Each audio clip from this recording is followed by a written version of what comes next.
제가 예수님을 처음 영접하고 늘로레 선교단의 그 활동을 처음 시작하면서 참 충격적으로 받아들이고 정말 그 잊혀지지 않는 사건이 하나 있는데 그것이 지금 우리가 못 드리고 있습니다만은 구덕 운동장에서 야구장 그 구덕 운동장에서 이 부활절 예배를 새벽 4시 반에 했어요. 그래서 또 이게 이 새벽 4시 부활절 예배 처음 맞이하고 그러면서 기대와 설레임과 졸음과 여러 가지 겹친 가운데서 이 구덕 운동장에 가서 악기를 그렇게 보잘것 없는 그런 악기를 펼쳐놓고 이 노문환 목사와 저와 또 이 단원들이 같이 이 찬양했던 그런 곡이 생각이 납니다. 그때 그 많은 그 분들이 그 새벽을 깨고 나와가지고 이리 앉아가지고 찬양을 하는 그런 모습이 아주 인상적이고 정말 저는 놀랐어요. 그러면서 그 가운데서 주님 할렐루야 부활하셨다 하고 막 찬양하고 옆에 성가대가 막 찬송하고 그게 저는 얼어가지고 그냥 그랬는데 그게 벌써 이제 한 40년 전에 그런 추억으로 이렇게 되는 것 같습니다. 지금 그때가 그리워지는 거예요, 어떤 때는. 예. 그 부활절 예배 때문에 그 구덕운동장 그 앞쪽에 차들이 그냥 붐비고 이런 그런 기억이 납니다.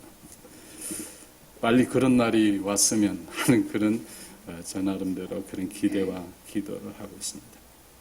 그때 제가 불렀던 이 첫 그 부활 찬양이 이 찬송입니다. 부활 찬양이 이 찬송입니다. 무덤에 머물러 예수 내 구주 새벽 기다렸네 예수 내 주 원수를 다 이기고 무덤에서 살아나셨네 어둠을 이기시고 나와서 성도 함께 길이 다스리시네 사셨네 예수 다시 사셨네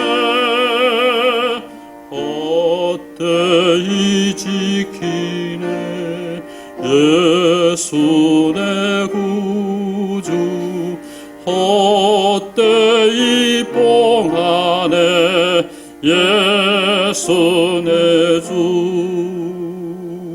원수를 다 이기고 무덤에서 살아나셨네 어둠을 이기시고 나와서 성도 함께 길이 다스리시네 사셨네 예수 다시 사셨네 다 같이 거기 못 거두네 예수 내 구주 우리들 살리네 예수 내 주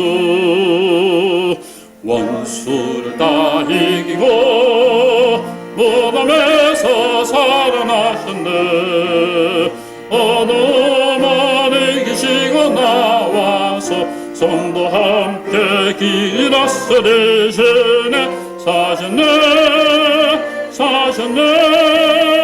예수 다시 사셨네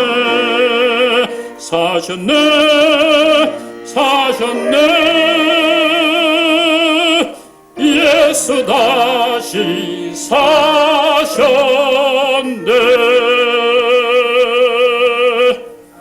할렐루야.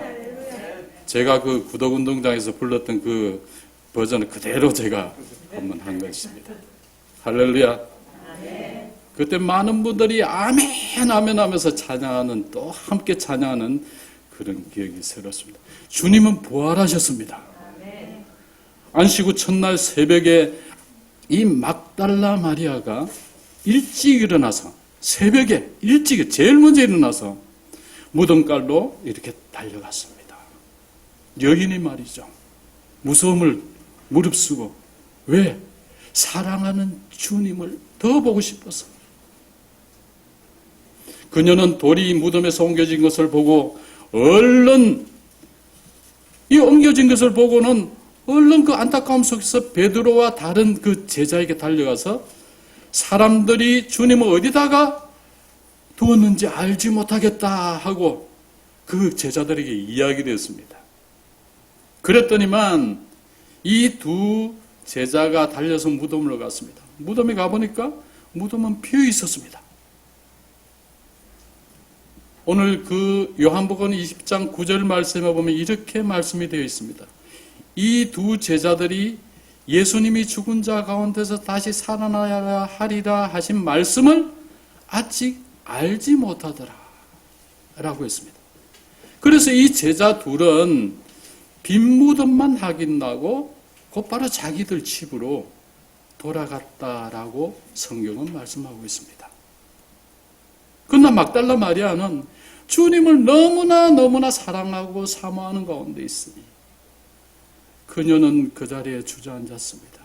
그리고 그 비어있는 무덤에서 그 안타까움에서 예수님의 시체를 누가 가져갔느냐 하면서 그 안타까움에서 눈물을 흘리고 웅웅 울고 있었어요. 여러분들 생각해 보세요. 새벽에 무덤가에서 여인이 엉엉 울고 있다. 소름 끼치는 일 아닙니까? 엉엉 울고 있었어요. 그리고는 무덤 안을 들여다봤습니다. 겁도 없지요. 너무나 주님을 사모하고 너무나 주님을 사랑하기 때문에 그 여인은 무덤을 들여다보았더만 놀라운 일이 일어났습니다. 거기 예수님이 누웠던 그 시체의 머리 쪽에 그리고 발 아래쪽에 거기에 흰 옷을 입은 두 천사가 앉아 있더라고 했습니다. 그때 이 천사들이 이 여인에게 막달라 마리아에게 물었습니다. 너가 어찌하여 우느냐? 그때 마리아는 이렇게 했습니다. 사람들이 예수님을 어디다 두었는지 알지 못해서 안타까워서 울고 있습니다 라고 했습니다. 이 말을 뒤에 돌이켜 예수님이 서 계신 것을 보았으나 이 막달라 마리아가 예수님을 서 계신 것을 보았어요. 보았지만 예수님인 줄 알지를 못했어요. 예수님이 부활하는 생각지도 못하고 있거든요. 단지 예수님이 사라진 것에 대해서 안타까움 속에서 이 여인은 몸부림치고 있었던 것입니다. 그때 이 부활하신 예수님께서 이 여인에게 또 물었습니다. 왜 울며 누구를 찾느냐? 이렇게 하시니 마리아가 그가 누군 줄 알고?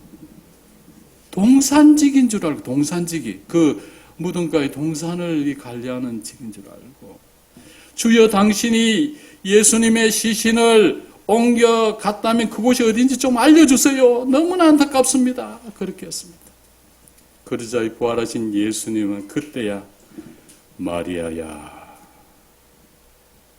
어떻게 내 이름을 아시나? 그때사 이 여인은 눈이 떠지는 겁니다. 그분이 바로 누구요? 부활하신 예수님이라는 것을 바로 보게 되는 거예요. 그러니까 이 여인은 너무나 놀래가지고 이 부활하신 예수님에게 라보니! 라보니가 뭐예요? 선생님. 그러자 부활하신 예수님께서는 오늘 17절 말씀 여러분들 한번 다 같이 한번 보시기 바랍니다. 다 같이 읽어볼까요? 시작. 예수께서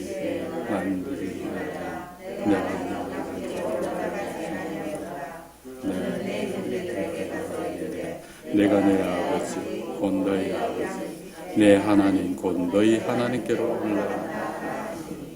이 정보를 이 기가 막힌 부활하신 예수님의 정보 처음 받는 분이 누구라고? 막달라 마리아가 처음 예수님과 이런 귀한 말씀을 받습니다. 내 아버지 곧 너희 아버지 내 하나님 곧 누구 하나님? 너의 하나님께로 내가 곧 올라간다. 이야, 그래서 이 막달라 마리아는 그 즉시로 이 제자들에게 쫓아가가지고 주님의 부활하심을 증거를 했습니다. 또 주님께서 나에게 이런 말씀하셨어요. 이렇게 말씀하십니다. 성도 여러분, 부활하신 예수님을 가장 만났던 사람이 바로 이 막달라 마리아입니다. 그 여인은 특별한 거 없어요. 예수 그리스도를 너무너무나 사랑하고 사모하고 주님을 보고 싶은 그것으로, 그리고 주님이 십자가에 돌아가시는 것을 보고선 안타까움 속에서 몸부림치던 그 여인, 왜 주님이 돌아가시래? 그렇게 주님을 사모하는 여인이었기에 예수님은 그 여인에게 이 부활의 모습, 첫 모습을 보여주시고 말씀하셨어요. 그 축복을 누리는, 이 예수님의 부활은 정말 이 복된 소식, 굿 뉴스 중에서도 최고의 뉴스가 바로 이 부활의 소식인 걸 여러분들 잘 아실 겁니다. 이 부활은 죄인들과 믿음 없는 사람들을 또한 다시 세워서 이 땅에 하나님의 일꾼으로 세우는 하나님의 능력이 되는 거예요. 부활하신 예수님을 만나면 그 삶이 변화돼.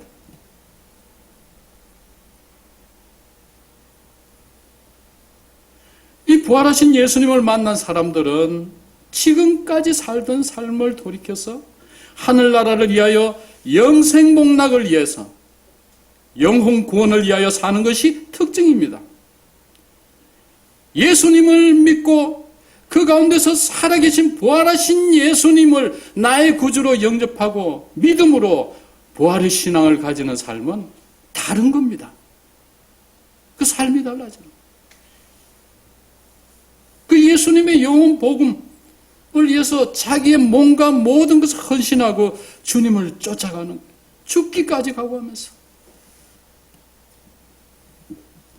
여러분들 잘 아시는 이 사도 바울은 예수님을 믿는 사람들을 어떻게 했던 사람입니까?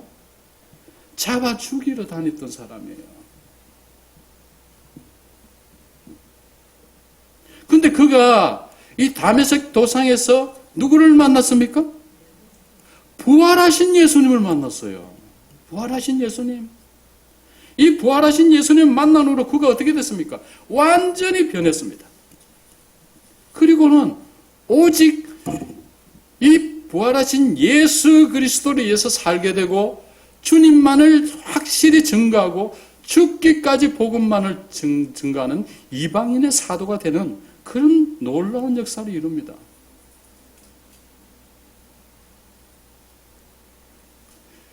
아까 막달라 마리아의 이야기를 듣고 그 달려갔던 제자 중에 베드로도 있습니다. 이 베드로 역시도 좀 비겁하고 주님이 십자가에 이렇게 달리실 때는 옆으로 피하고 주님을 저주하고 비난하고 그랬어요. 예수님을 3번씩이나 모른다고 부인했던 그런 연약한 베드로, 비겁한 베드로였지만 그가 부활하신 예수 그리스도를 만난 후에 너가 나를 사랑하느냐? 너가 나를 사랑하느냐? 그 부활하신 예수님을 만난 후에 그의 삶이 완전히 전격적으로 바뀌었습니다. 그리고는 성령 충만함을 받고 능력의 사도가 되고 사도행전을 보면 놀라운 베드로의 역사가 막 일어나는 겁니다. 수천 명이 예수 그리스도를 영접하게 나오겠다는 그런 놀라운 역사가 이 사도행전에는 베드로를 통해서 이적으로 나타나고 일어나는 거예요. 왜 그러냐? 오늘 여러분들이 말씀을 읽었습니다마는 예수님께서 이 제자들에게 분부한 말씀들이 있습니다. 그 첫 번째가 뭐냐? 너희에게 평강이 있을지어다. 그날 저녁에, 그날 새벽이 아니고 그날 저녁에 제자들은 예수님의 부활의 소식을 접하고도 그들은 오늘 19절 말씀해 보니까 유대인들이 두려워가지고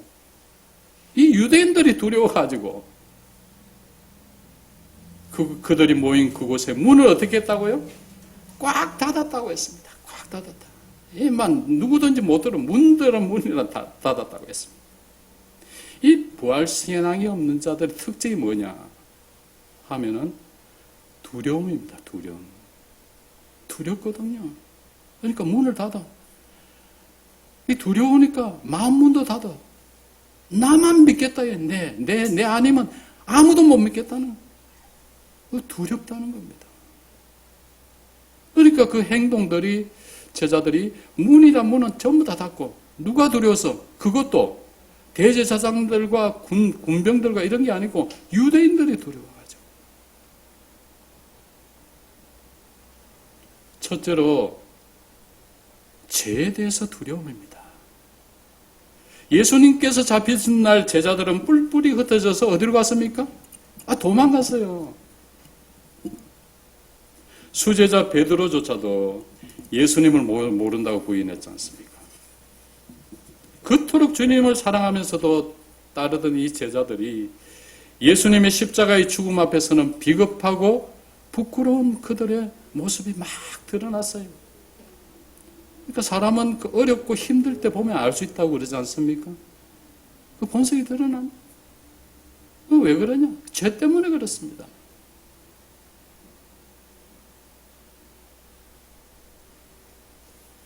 성도 여러분, 우리 모습은 어떻습니까? 죄인된 우리 모두도 부활하신 예수님을 만나기 전에는 우리 역시 그런 두려운 삶을 살아왔습니다. 제가 그랬었거든요. 남을 믿질 못했겠어. 전부 다 보면 나를 이용하고 말이죠. 세상이 그렇습니다. 그 사람 만나면 저 사람이 나에게 뭐 때문에 저렇게 접근하지? 그럼 두렵고 다니는 데마다 생소한 걸 보면 두려움이 먼저 앞서고 예수님 믿기 전에 그랬지 않습니까?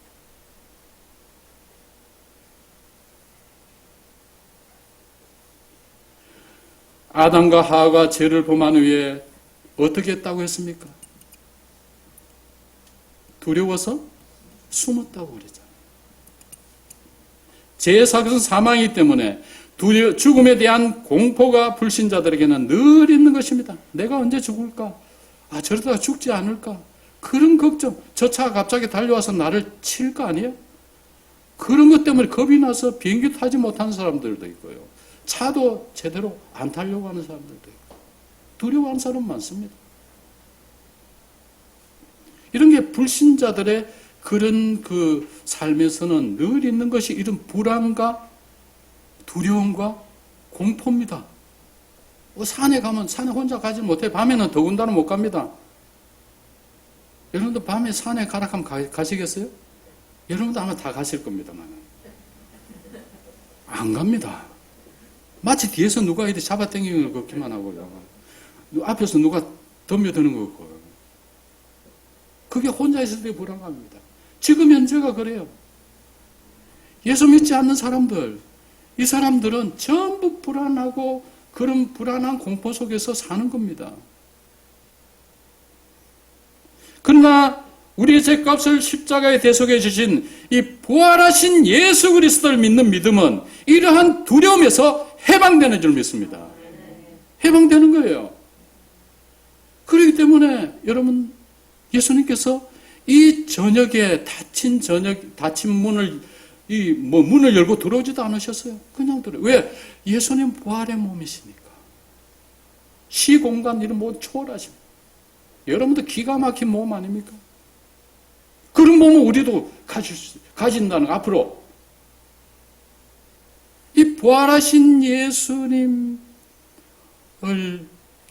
그 제자들에게 가운데서 가지고 하신 말씀이 뭐라고요? 너희에게 평강이 있을지어다. 평강하지 못하잖아, 너거. 그렇지 않습니까? 지금 세상 사람은 전부 다 그렇습니다. 돈이 있고 없고, 차가 있고, 차가 많고, 집이 좋고, 집을 수십 채를 가지고 아무 관계 없어요. 두려워요. 언제 어떨 때 될지 몰라. 그래서 높은 지위에 있는 사람들 뛰어내려. 돈 많은 사람도 교도소 가요. 두려우니까.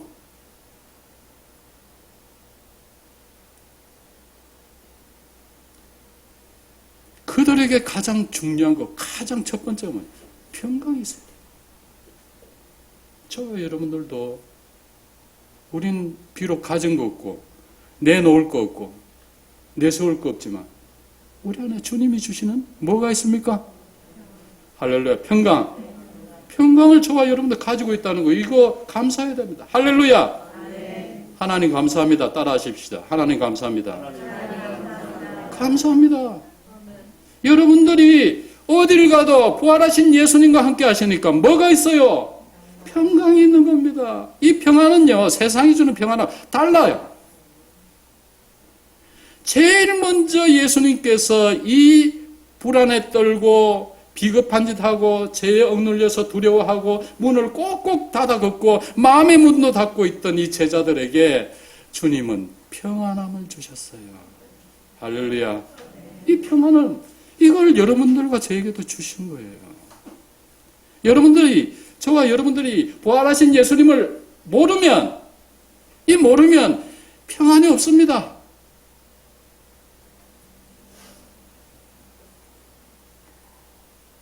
두 번째로, 문을 닫고 이 제자들은 부활하신 예수님처럼 우리도 이 세상을 떠난 후에 예수님과 똑같이 이 부활의 삶을 사는데, 이 제자들은 믿지를 않았어요. 여러분들 요한복음 20장 9절 말씀에 보면 아까 우리가 읽었습니다. 거기에 그가 죽은 자 가운데서 다시 살아나야 하리라 하는 말씀은 아직 알지 못하더라.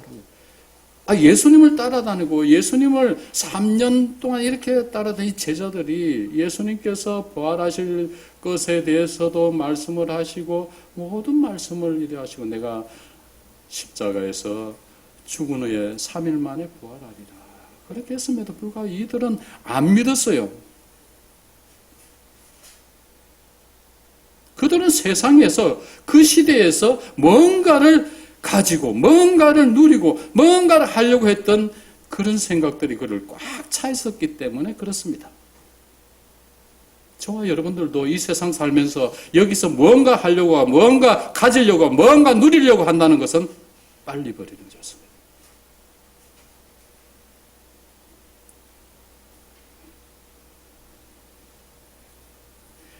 제자들은 예수님께서 죽은 자 가운데서 다시 살아나야 하리라는 부활의 말씀을 수없이 들었어요.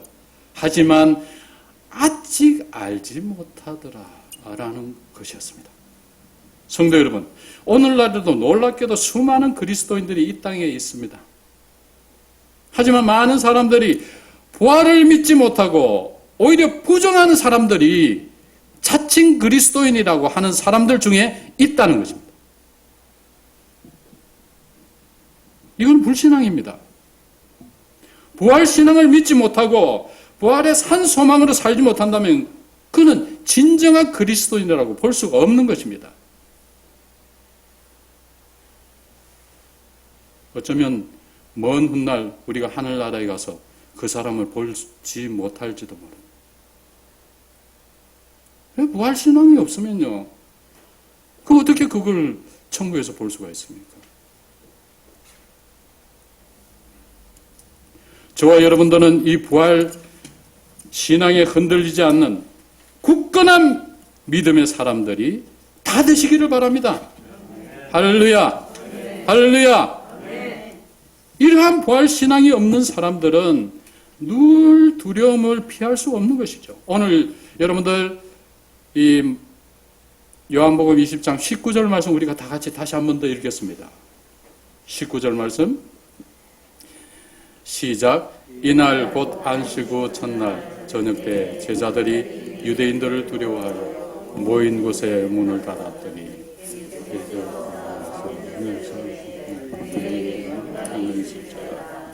아멘. 이 부활하신 예수님께서 이렇게 두려움에 떨고 있는 제자들에 가서 이렇게 평강이 있을지어다 하고 선포를 하셨어요. 이게 말씀하신 게 아니라 있을지어다. 뭡니까? 있을 것이다. 있다. 선포를 하신 겁니다. 이거는 여러분들 거부할 수 없어요. 저와 여러분들 거부할 게 아닙니다. 이거는 하나님의 명령이고 선포입니다. 할렐루야. 그러니까 저와 여러분들은 평안이 있습니다. 단지 있는데도 불구하고 우리가 그걸 자꾸 세상의 염려와 근심, 걱정 그쪽으로 우리가 자꾸 쏠리니까 그래요. 다 같이 나는 예수님의 평안이 내 안에 있다. 할렐루야.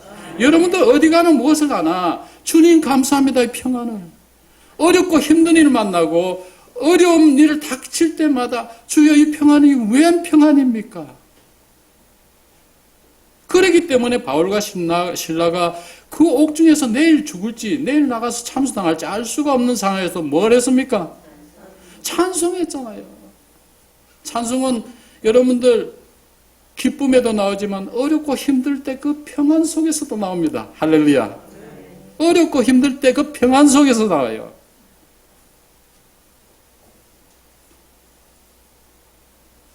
부활하신 예수님께서 이렇게 두려움에 떨고 있는 제자들 따라서 너에게 평안이 있을 때 혹시 우리는 두렵고 불안하고 염려와 근심으로 살아가지는 않습니까? 이 시간 이 부활하신 예수님께서 주시는 이 평안을 진정한 평안을 세상이 주지 못하는 평안을 저와 여러분들이 누리게 되기를 바랍니다. 할렐루야. 오늘 본문 20절 말씀에 보면 이 말씀을 하시고 뭐라고 했습니까? 이 말씀을 하시고 손과 옆구리를 보이시니 제자들이 어떻게 해요? 보고 기뻐했다라고 했습니다. 보았거든요. 이 말씀 부활하신 예수님께서 평강이 있었다 선포하고 제자들에게 자신의 확실한 평강의 증거를 더 주기 위해서 뭘 보여주셨습니까? 손과 옆구리를 보여주셨어요. 이 손은 십자가에서 못 박혔던 손입니다. 옆구리는 뭐예요? 창에 찔렸던 그 상처가 있는 그런 가슴을 찌른 그런 옆구리의 모습. 이것은 부활의 주님께서 보여주신 것이 너희들에게 내가 나타나서 이렇게 보여주는 것이 거짓이 아니라는 것을 보여요. 부활은 확실히 있다. 그들 가운데 오신 이 예수님이 무슨 귀신이나 헛것을 보는 게 아니고 죽은 자 가운데서 다시 살아나신 분이심을 확실히 보여주는 증거를 제자들 앞에 또 보여주시는 겁니다. 그리고는 무엇입니까? 믿음 없는 자가 되지 말고 믿는 자가 꼭 되라라는 그런 징표입니다. 그 뒤에 도마에게도 보여주셨잖아요. 그렇죠? 보여주셨잖아요. 안 보고 믿는 자는 더 복되다 하셨어요. 할렐루야. 이 말씀은 저와 여러분들에게 하는 말씀이에요. 할렐루야. 저와 여러분들은 예수님의 그 십자가 그냥 말씀만 알고 있어요. 그럼에도 저와 여러분들은 이 말씀 믿습니까? 보고 믿습니까? 할렐루야. 복되다고 하셨어요.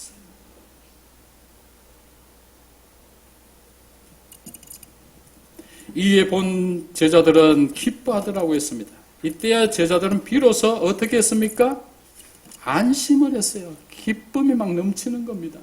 기쁨이 넘치.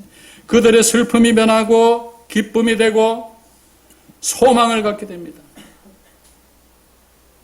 그래가지고는 이 제자들이 뒤에 어떻게 됩니까? 막 나가서 복음을 증거하는 놀라운 역사가 예루살렘에서 일어나는 거예요.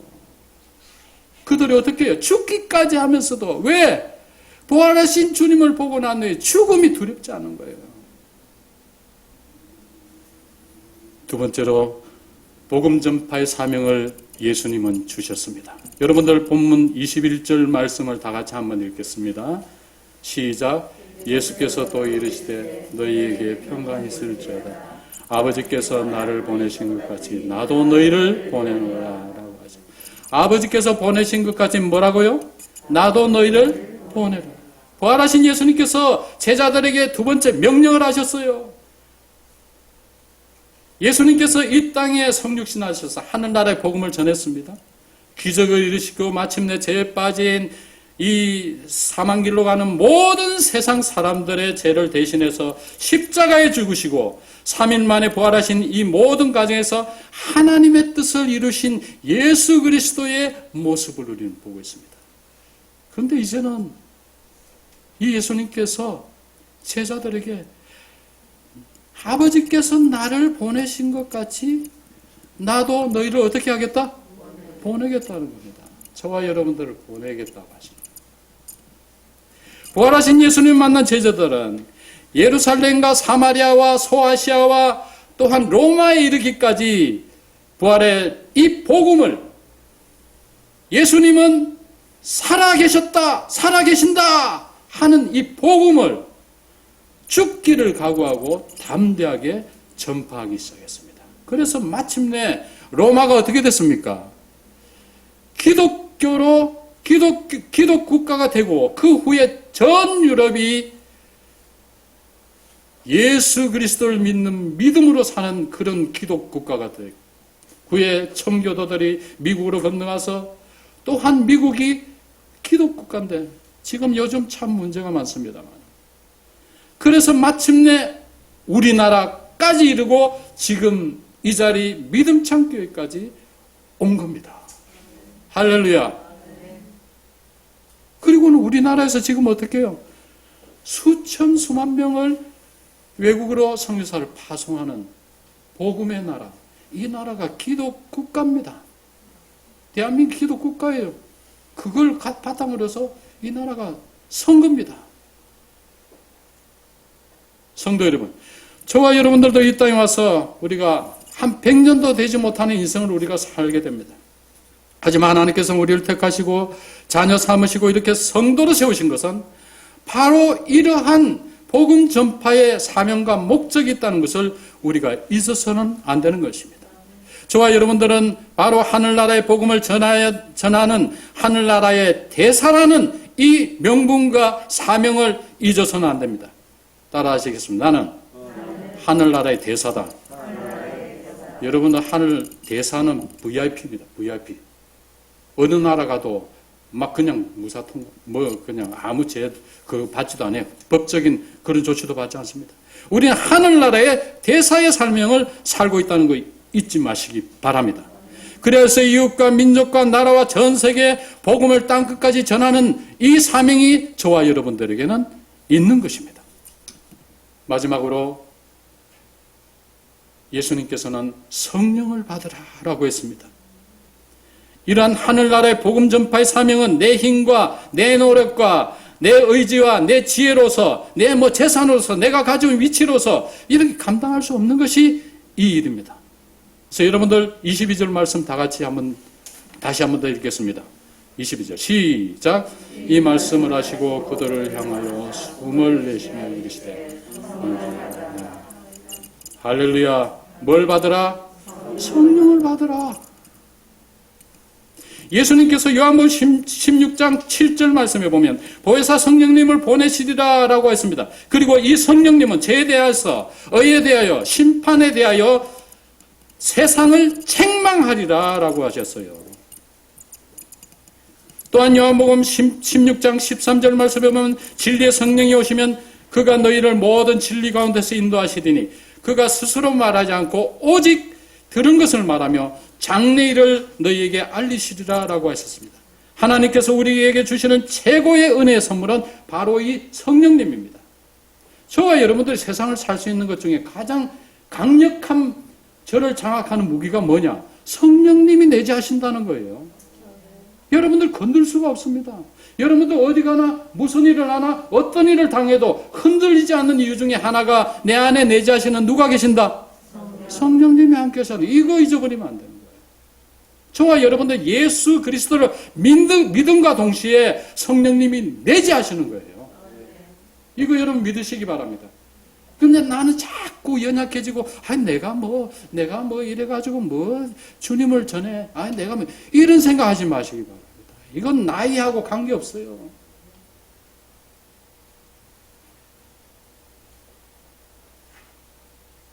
우리가 부활하신 예수님을 믿고 성령님의 내세하심과 성령 충만함을 입어야 말씀이 깨달아지고, 우리가 말씀을 읽고 느낄 때마다 은혜가 넘쳐요. 아멘, 할렐루야. 말씀을 볼 때는 눈물이 나고, 말씀을 볼 때마다 감사함이 넘치고, 하나님의 뜻을 분별하는 그런 역사가 여러분들과 저의 지식 이런 데서 나오지 않습니다. 내 안에 계시는 성령님을 통해서 나오는 거예요.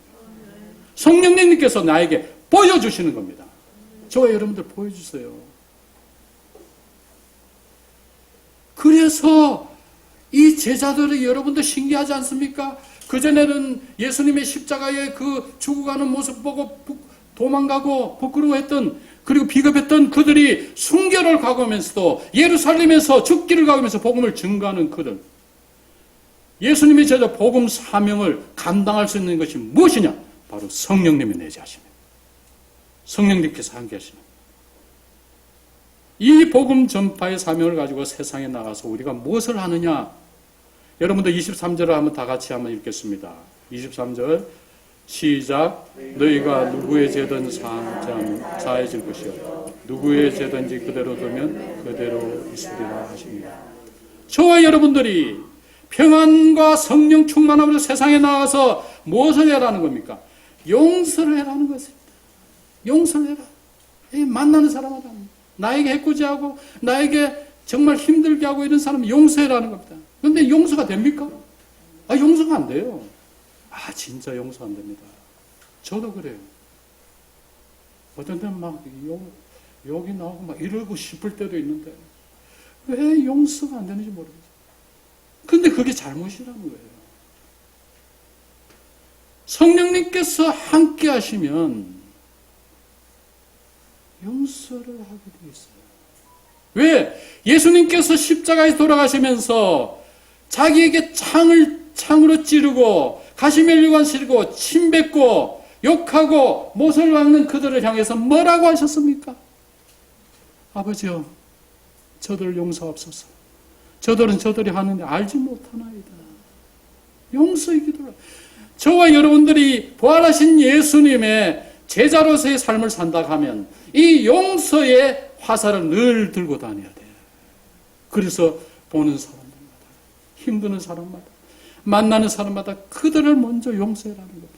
그 일을 통해서 부활하신 예수님과 함께 하심으로 우리는 걸어다니는 예수님이 가시는 성전인 것을 여러분들 잊어버리시나, 성령께서 내 안에 내재하시는 것을 잊어버리시는데, 나는 걸어다니는 성전이에요. 그렇기 때문에 용서할 자격이 있습니다. 여러분들 하늘나라의 대사입니다. 그렇기 때문에 여러분들 통해서 용서의 화살을 누구든지 막 쏴댈 수 있어요. 그러면 그 화살을 받는 즉시 그들이 어떻게 되느냐? 죄가 무너지기 시작해. 다르구나. 저분이 왜 저러지? 그거는 우리가 알 수가 없어요. 성령께서 그 사람을 주장하세요. 그러면 그가 죄를 회개하고 믿음으로 나아가고 주님께로 나와서 엎드러집니다. 하나님께 나와서 놀라운 일들을 하게 되는 그런 사람으로 바뀌게 되는 거예요. 그래서 나라와 민족과 가정과 이웃들과 온 세계의 용서의 화살 때문에 그들의 삶이 변화되는 것입니다. 그리고는 주님께로 돌아오고 그 나라와 그 민족이, 그 땅이 믿음의 땅으로 바뀌고 그 삶이 부활의 주님을 만나게 되고 그곳에서 다시 복음의 역사가 일어나는 그런 일이 일어나는 것입니다. 이 일은 전적으로 우리가 하는 것은 아무것도 없습니다. 내 안에 평안을 주시고 나에게 복음 전파의 사명을 주시고 또한 성령 충만함을 주셔서 이러한 역사가 바로 내 안에 내재하시는, 저와 여러분들 내 안에 내재하는 성령 충만함 속에서 하나님께서 역사하시는 거예요. 나를 여러분들 통해서 하나님께서 일을 하시는 겁니다. 할렐루야. 죽은 권세를 이기신 부활하신 예수님께서 우리에게 평안을 주시고 성령님의 내재하심으로 늘 함께 하시고 하늘나라에 갈 때까지 우리가 복된 소식을 전파하는 하늘나라의 대사로서 성령 충만함으로 세상을 살며, 세상에 돈 버는 것도 중요하고 돈이 많은 것도 중요해요. 그게 무슨 소용이 있습니까? 우리가 100년 미만이면 다 떠나는데 그곳에 착각하고 사는 사람이 너무나 많습니다. 저와 여러분들의 가장 소중한 것은 오늘 말씀처럼 부활하신 예수님의 그 평안과 성령 충만함과, 그리고 나에게 주신 그 사명을 가지고 이웃을 용서하며 기도하고 그들에게 우리가 이렇게 용서의 화살로 쏘며 나아갈 때 하나님께서는 역사를 저와 여러분들을 통해서 이루어질 줄 믿습니다. 다 같이 기도하시겠습니다. 하나님 아버지 감사합니다. 우리 믿음 찬 성도들의 이 삶에 부활의 주님께서 함께 하셔 이 평안과 감사와 이 간격으로 성령 충만한 삶이 될 수 있도록 아버지 함께하여 주시옵소서. 그리하여 우리 이웃들과 저들에게 향하여서 용서의 화살을 쏘아대며 주님의 영광을 드러내고 부활하신 주님을 힘껏 전하는 저희 모두가 될 수 있도록 주께서 함께하여 주시옵소서. 예수님 이름으로 기도드리옵나이다. 아멘. 지금은 우리 구주 예수 그리스도의 은혜와 하나님의 놀라우신 사랑과 성령님의 감동과 아마 충만하신 역사가 부활하신 생명이신 예수님 안에서 평안과 성령 충만함으로 복음 전파의 사명을 잘 감당하기를 다짐하는 우리 모든 성도들의 삶과 가정과 하는 일에 지금부터 영원토록 함께 하실지어다. 아멘.